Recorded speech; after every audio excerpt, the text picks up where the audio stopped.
अमरीका Iran मुज़ाकरात के दूसरे दौर की तैयारियां मुकम्मल। इस्लामाबाद में मुज़ाकरात कल होने का इम्कान है। अमरीकी मीडिया का दावा। अमरीकी नायब सदर जेडी वेंस की आज पाकिस्तान आमद मुतवक्के है। ईरान के मुज़ाकराती वफ्द का भी जल्द इस्लामाबाद पहुंचने का इम्कान है। अमरीकी न्यूज़ एजेंसी ने दावा किया कि अमरीका ईरान मुज़ाकरात जल्द शुरू करवाने के लिए पाकिस्तान की सिफारती सरगर्मियां जारी हैं। पाकिस्तान ने अमरीका और ईरान के साथ राब्ते बढ़ा दिए हैं। अमरीकी नायब सदर जेडी वेंस पाकिस्तान गए तो ईरानी पार्लियामेंट के स्पीकर मोहम्मद बाकिर कालिबाफ ईरानी वफ्द में शामिल होंगे। ईरान को मुज़ाकरात करना होंगे। अगर मुज़ाकरात ना हुए तो ईरान को शदीद मुश्किलात का सामना करना पड़ेगा। अमरीकी सदर डोनाल्ड ट्रंप का अमरीकी रेडियो का इंटरव्यू। कहा, उम्मीद है ईरान एक मुनसिफाना मुआहदा करके अपनी तामीर नौ करेगा। किसी भी मुआहदे में ईरान को जौहरी हथियार हासिल करने की इजाज़त नहीं होगी। ईरान को जौहरी हथियार तक रसाई देने का भी कोई इम्कान नहीं। ईरान के मामले में अमरीका को सख्त इकदाम करना होंगे। ईरान एटमी ताकत बना तो मशरिक़ वस्ता, इसराइल, यूरोप और अमरीका के लिए खतरा बन जाएगा। अमरीका पहले ही अस्करी लिहाज से ईरान में कामयाबी हासिल कर चुका है। ईरान की बहरिया, फ़ज़ाइया और दिफाई निज़ाम तबाह हो चुके हैं। ईरान की क़यादत भी कमज़ोर हो चुकी है। आबने होर्मज़ पर मुकम्मल कंट्रोल कायम है। आबने होर्मज़ की बंदिश से ईरान को भारी माली नुकसान हो रहा है।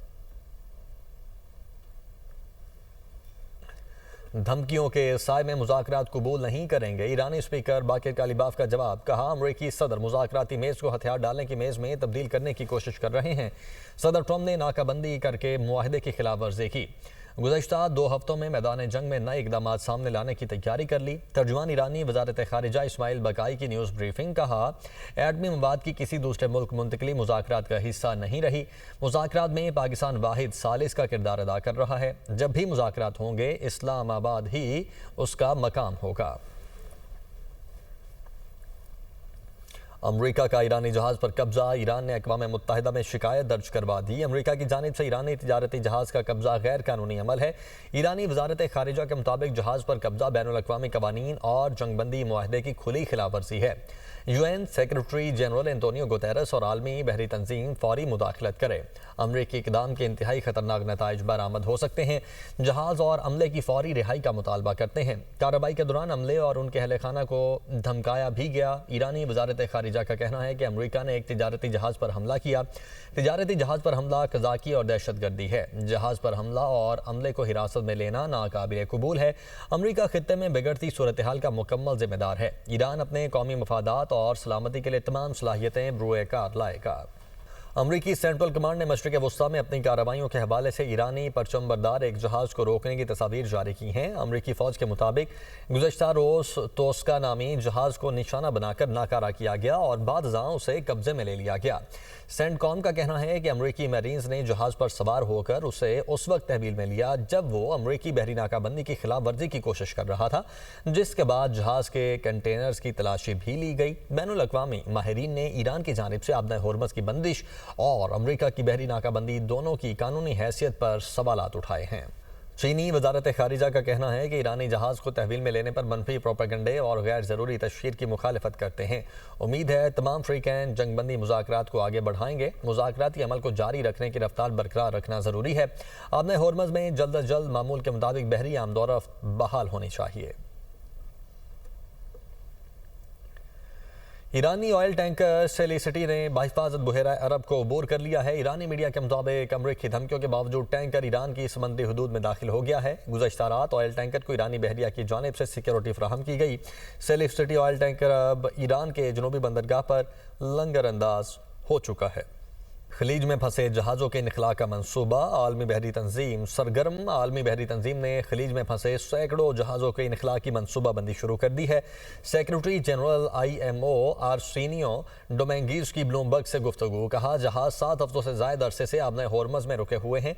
इनखला का मनसूबा सिर्फ कशीदगी में कमी की सूरत में नाफिज होगा। मनसूबे के तहत जहाज़ों की रवानगी की तरतीब तय की जाएगी। इंतजार के दौरानिया समेत मुख्तलिफ अमामिल की बुनियाद पर जहाज़ों का इनखला मुमकिन बनाया जाएगा। जहाज़ों की आमदोरफ्त एक मखसूस रूट के तहत होगी। मखसूस रूट ईरान और ओमान की तजवीज़ पर 1968 में मंजूर किया गया था। नायब वज़ीर आज़म इसाक डार की मिस्री वज़ीर ख़ारिजा बदर अब्दुलाती से टेलीफोनिक गुफ्तगू। दोनों रहनुमाओं के दरमियान खित्ते की ताज़ा तरीन सूरत हाल पर तबादला ख्याल। तर्जुमान दफ्तर ख़ारिजा के मुताबिक इसाक डार और बदर अब्दुलाती का करीबी राब्ते में रहने पर इत्तेफाक। इस्लामाबाद में पाक मिस्र सिफारती राब्तों का सिलसिला जारी है। चीनी सफीर जियांग जेडोंग की नायब वजीर आजम और वजीर खारिजा इसाक डार से मुलाकात, खित्ते की ताज़ा सूरत हाल पर तबादला ख्याल किया गया। तर्जुमान दफ्तर खारिजा का कहना है कि चीनी सफीर ने पाकिस्तान की अमन कोशिशों और अमरीका ईरान राब्तों में किरदार पर इजहार मुसर्रत किया। चीन ने खित्ते में पायदार अमन इस्तेहकाम के लिए पाकिस्तान की हिमायत का अयादा किया। इसाक डार ने पाकिस्तान चीन all weather strategic cooperative partnership पर जोर दिया है। बेलारूस के सदर अलेक्जेंडर लुकाशेंको ने कहा है कि ईरान और अमेरिका में से कोई फाते नहीं होगा। रूसी मीडिया को इंटरव्यू में अलेक्जेंडर लुकाशेंको ने मशरिक़ वस्ता में जारी तनाज़े के हवाले से कहा कि अभी तक अमन को थोड़ी कामयाबी मिली, लेकिन वो बहुत नाजुक है। जंगबंदी को बरकरार रखना होगा और हकीकी अमन कायम करना होगा। इसमें बहुत कुछ डोनाल्ड ट्रंप पर मुनहसिर है।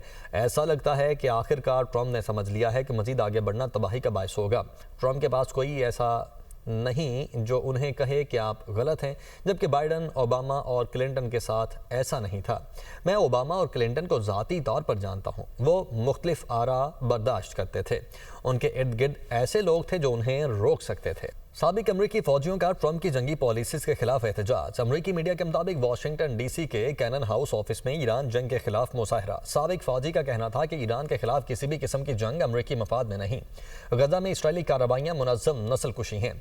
अमरीकी मीडिया के मुताबिक पुलिस ने मुतअद्दिद साबिक अमरीकी फौजियों को गिरफ्तार कर लिया। अमरीकी इसराइली धमकियां ईरानी अवाम के हौसले पस्त न कर सकीं। हज़ारों अफराद ईरानी हुकूमत के हक में सड़कों पर मौजूद। ईरानी मीडिया के मुताबिक ईरान भर में शहरी अमरीका और इसराइल के खिलाफ मुजाहिरों में शिरकत कर रहे हैं। मुजाहिरीन ने परचम लहराते अमरीका इसराइल के खिलाफ नारे बुलंद किए। एक वज़ीर आज़म की ज़ेर सदारत पब्लिक प्राइवेट पार्टनरशिप के जरिए तरक्याती मनसूबों में तेज़ी लाने के लिए इजलास। पब्लिक प्राइवेट पार्टनरशिप अथॉरिटी और मुतल्लिका निज़ाम को मज़ीद मरबूत बनाने की उसूली मंजूरी। शहबाज शरीफ ने कहा, तरक्याती मनसूबे शुरू करने के लिए मुतल्लिका वजारतों और महकमों की इस्तेदाद में बेहतरी लाई जाए। P3A के जरिए पब्लिक प्राइवेट पार्टनरशिप के निज़ाम को मज़ीद शफाफ और तेज़ बना रहे हैं। वज़ीर आज़म ने नए मंजूर शुदा निज़ाम के हवाले से अमल दरामद पर पेश रफ्त तेज़ करने की हिदायत की है। वफाकी वज़ीर ख़ज़ाना सेनेटर मोहम्मद औरंगज़ेब से यूरोपीय यूनियन के सफ़ीर की मुलाकात में मुआशी ताउन और सरमायाकारी के उमूर पर तफसीली तबादला ख्याल। वज़ीर ख़ज़ाना ने कहा, पाकिस्तान की मईशत मैक्रो इकनॉमिक इस्तेहकाम की जानिब गामज़न है। 4 साल बाद इंटरनेशनल कैपिटल मार्केट में पाकिस्तान की वापसी बड़ी कामयाबी है। वजारत ख़ज़ाना के एलामिया के मुताबिक यूरोपीय यूनियन के सफ़ीर की वज़ीर ख़ज़ाना को पाक यूरोपीय यूनियन बिजनेस फोरम में शिरकत की दावत। वज़ीर ख़ज़ाना 28 अप्रैल को इस्लामाबाद में होने वाले बिजनेस फोरम में कलीदी खिताब करेंगे। बिजनेस फोरम का उन्वान पाकिस्तान राइजिंग मुराद, इस्लाहात और सरमायाकारी की नई सरहदें हैं। मोहम्मद औरंगज़ेब ने कहा, हुकूमत गैर मुल्की ज़खायर की मजबूती और ढांचा जाती इस्लाहात पर तवज्जो दे रही है। एलामिया के मुताबिक पाकिस्तान और यूरोपीय यूनियन के दरमियान GSP+ फ्रेमवर्क पर ताउन जारी रखने की उम्मीद। वज़ीर ख़ज़ाना का सरमायाकारों के बढ़ते हुए एतमाद और बैनुल अक़वामी मालियाती इंज़माम पर इत्मीनान का इजहार। पाकिस्तान और यूरोपीय यूनियन का तिजारत और सरमायाकारी के शोबों में ताउन मज़ीद बढ़ाने का आज़म। सुप्रीम कोर्ट ने गैर मुतवक्के तातीलात के दौरान मुकर्रर करदा मुकदमा से मुतल्लिक SOPs जारी कर दिए हैं। अदालत के इंतजामी और अदालती उमूर मामूल के मुताबिक जारी रहेंगे। एलामिया के मुताबिक गैर मुतवक्के तातीलात में कम से कम ज़रूरी अमला तैनात किया जाएगा। नए फ्रेमवर्क के तहत फौरी नौयत के दीवानी और फौजदारी मुकदमात को तरजीह दी जाएगी। ख़ानदानी मुकदमात, ज़मानत, फौजदारी, नजरसानी और 80 साल से ज़ायद उम्र कैदियों के मुकदमात तरजीही बुनियादों पर मुकर्रर होंगे। बहाली की दरखास्तें, सुलह सफाई के मामलात और मुख्तसर कानूनी निकात पर मुश्तमिल मुकदमात को भी तरजीह दी जाएगी। नए SOPs सुप्रीम कोर्ट की सरकारी वेबसाइट पर अपलोड कर दिए गए।